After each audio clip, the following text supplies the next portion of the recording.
Hey, what's good guys? My name's Chris. Welcome back to the official WearTesters.com YouTube channel. Today we got the best basketball shoes for my personal taste, based off of what I've played in throughout the year of 2021, which wasn't a lot of shoes, I'll be honest. The first half of the year, things were still shut down here. Towards the midsection of the year, things opened up and then quickly shut back down. And then towards the fall and winter, things started to slowly open back up. So most of my playing was outdoors, and then just recently I've been able to play inside again consistently, so that's always nice. There's gonna be some shoes not on this list because I like to keep things as small, quick, and concise as possible. There's too many options, just confuses people. What I like to do is just pick my top or my favorites. These are gonna be in no particular order. Anything that was on the so far list from the mid-year, those are still all great basketball shoes. They can be considered as honorable mentions, runners up, part of this list if you want. It just really depends on how you want to look at it, but nothing's stopping those from being great shoes either, because they were clearly great enough to be picked earlier. It's just that, you know, towards the end of the year, things get narrowed down quite a lot. And I've got, what is it, 5 pairs here. There is one that I really want to put on the list. I just don't have them anymore. And I'm going to start off with those. And that is the Nike Zoom GT Cut.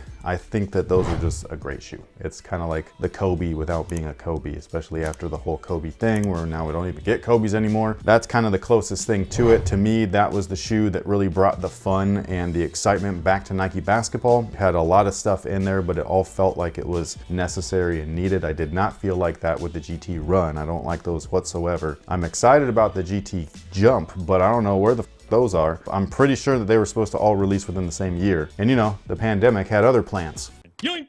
But anyways, I still think that's a great shoe, indoors or outdoors. I love them either way. If you can find a pair, then I would recommend them, but I mean, it's hard as hell to. Did you know that those things are going for 300 plus? What? They're basketball shoes. Like, they're not even a collectible. They're not even a signature. Nothing special happened in those. Why are they so expensive? I just don't get it. Anyways, I think that the GT Cuts are awesome. Next up are these bad boys. This is the Trae Young shoe, the Trae Young 1, is that what they were called? I only played in these outside, so I was trying to wait until the gyms opened back up, but I really couldn't. I was so stoked to play in these, and they did not disappoint outdoors. I've heard that they're not that great indoors as far as traction is concerned, but for me personally, the traction outdoors worked perfectly. The cushion on top of that, we got light strike and then boost. Mad comfortable, even outside, and I'm old, okay?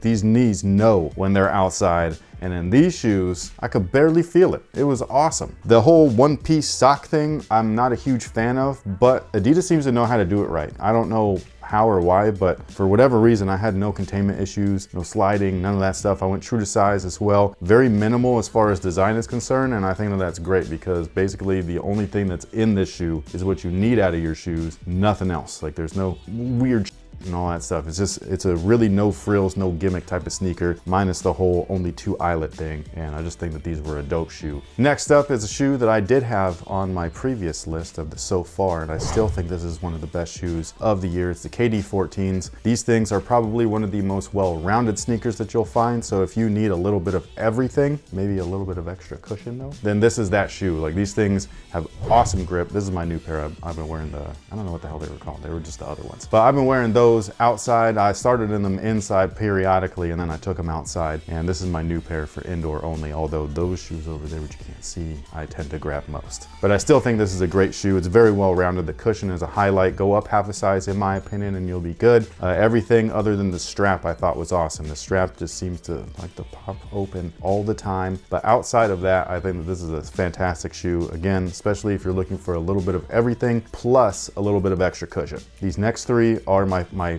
favorites. Should I pull them one at a time? Yeah. Really? You gotta build that. I guess, but they're in no order. Like, if I was gonna go to the gym, which I do every week, like, these 3 shoes are the ones that I cycle through. They're awesome. I guess I'll start with these. This is the Curry 9s. The only downside about these is that you can't find them anywhere. Well, actually, the only downside about all 3 of these is that you can't find them anywhere. It's insane. But anyways, the Curry 8 was actually on my first list for the year, the mid-year list, because it was a solid shoe, especially for outdoors. That's where I played in them most. This one, I played in them indoors, and it was my first experience with this flow inside, and holy shit, it was grippy as a mother. man. Like, I could not believe how good they were. They're very fluid. It feels almost like a running shoe built for basketball rather than a basketball shoe meant to move around. So I really like that. This is an upgraded Curry 8 in my opinion. So all of the things that you could possibly complain about with the previous model, it's the upper, that knit, a little stretchy in certain areas. And then the second thing would be the torsional plate, which was a little bit lackluster. This plate is much beefier. This upper is way more supportive. Like this stuff, this warp material doesn't stretch like that. All it does is contain the foot while still being ultra lightweight and ultra breathable. Plus you don't have that sock fit. You know what I mean? This is a traditional tongue, easy entry, super simple. I love these. These are awesome. Next up is the Kyrie Infinity, also known as the Kyrie 8. And this might be my second favorite Kyrie shoe of all time. My first is the 6. These guys though are no slouch. I think that these things are awesome. They did not have the bite on the traction that the 6s had, but every time I play in them, they get better and better. So I think there might have been some kind of film and stuff like that on the rubber outsole, because again, every time I've been taking them out, man, they just get better every single time, which is awesome. The cushion is amazing. We got a very large volume 4-foot zoom unit. It's a zoom strobel. It's the same one that was in the GT Run. And then we also have a correction on the heel unit. It's not the stick of gum zoom unit, it's just a regular one, but it feels great. And I just absolutely love the way that these feel. Like if you've played in all the Kyries, which I have, this is that one where it's just like, why didn't they do this back then? This is so much cushion for such a low profile shoe. It reminds me a lot of the Air Jordan 13, believe it or not, just a little bit more nimble because you don't have all those rubber pods kind of clunking things up a little bit, even though that shoe is amazing. The upper is really nice, I think. I think that the lockdown system with this whole like iridescent strap thing, one goes in the front, one goes through the back. I thought that it worked really great. The materials are fantastic on top of that, especially the premium ones in the back. Now, last but not least, again, this is in no order, so you could consider this my top pick, but it doesn't have to be because all three of these, like these, are my top picks. But this is the Puma MB1. Puma has had an interesting 2 years because it was like a year and a half ago. It was the Clyde All Pro was my favorite shoe all the way up until mid this year. And then the Puma Nitro shoe came out and it was the worst shoe I've ever played in. Well, not ever, but like, you know, of the year. And then these guys came out and they just kind of like blew those things out of the water. There's no real reason to have those Puma Nitros, in my opinion, when this is around, even though it's not around. Again, it's a really hard one to find. All three of these, what is going on? I know what's going on, but come on. It's just basketball shoes. But anyways, they have really great grip. This thing, I've been wearing them in my 24, and my 24 is just... It's where COVID was born. It must have been. Like, I'm literally like cleaning off pubes and dust off of my table that are falling off of the bottom of this thing.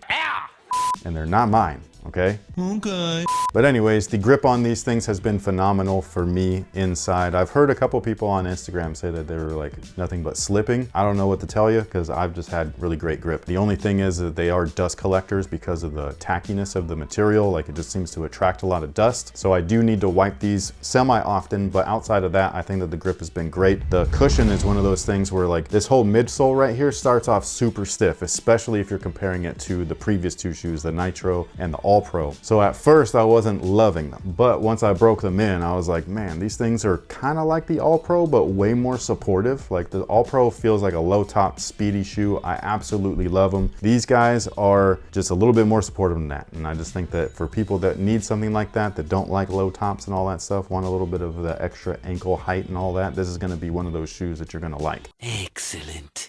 Now the upper on these guys, much like the midsole and all that stuff, was a little stiff for me at first, but again, it's been breaking in so nicely. Like these things, as soon as I pull them on, I lace them up the way that I normally would and I'm ready to go. I don't ever have to retie them or anything. It's just, I really do like these, man. Like this is one hell of a shoe. I wish that the color wasn't quite as loud because people gun for you when you wear kinds of stuff like this on the court. And yeah, so I like to be like this, you know, a little more subtle, but it's such a great shoe that I can't really complain. So again, that takes care of my personal favorite shoes or basketball shoes for 2021 overall. I apologize for not having court footage. It's just been raining. It's been crazy out here. So yeah, so we can't get outside and film any B-roll. I don't film inside of 24 because you're not supposed to. But anyways, again, these guys, great for outdoors. These are great for both, especially if you're wanting something very well-rounded. These are just fantastic. Like if you just want grip and that's it, this is that shoe. These are mad fun to play in. Like the Kyries, every year, hella fun. This time around, hella cushion on top of that. And then the LaMelo shoe, man, these are just a surprise to me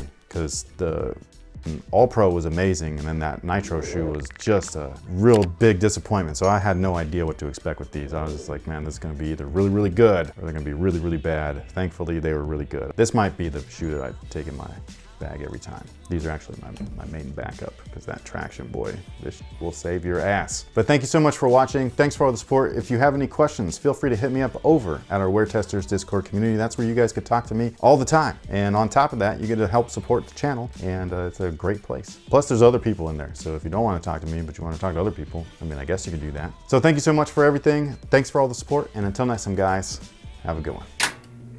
Oh, wait. Feel free to leave your list down below in the comment section. I always forget to do that. So if you've played in all of these, awesome. If you've only played in 1 or 2 of them, let me know what you think about them. If you wanted to give them a whole head-to-head, you know, like these two, who's better? I don't know. You let me know. And that's pretty much it. So now you guys can go. Thanks.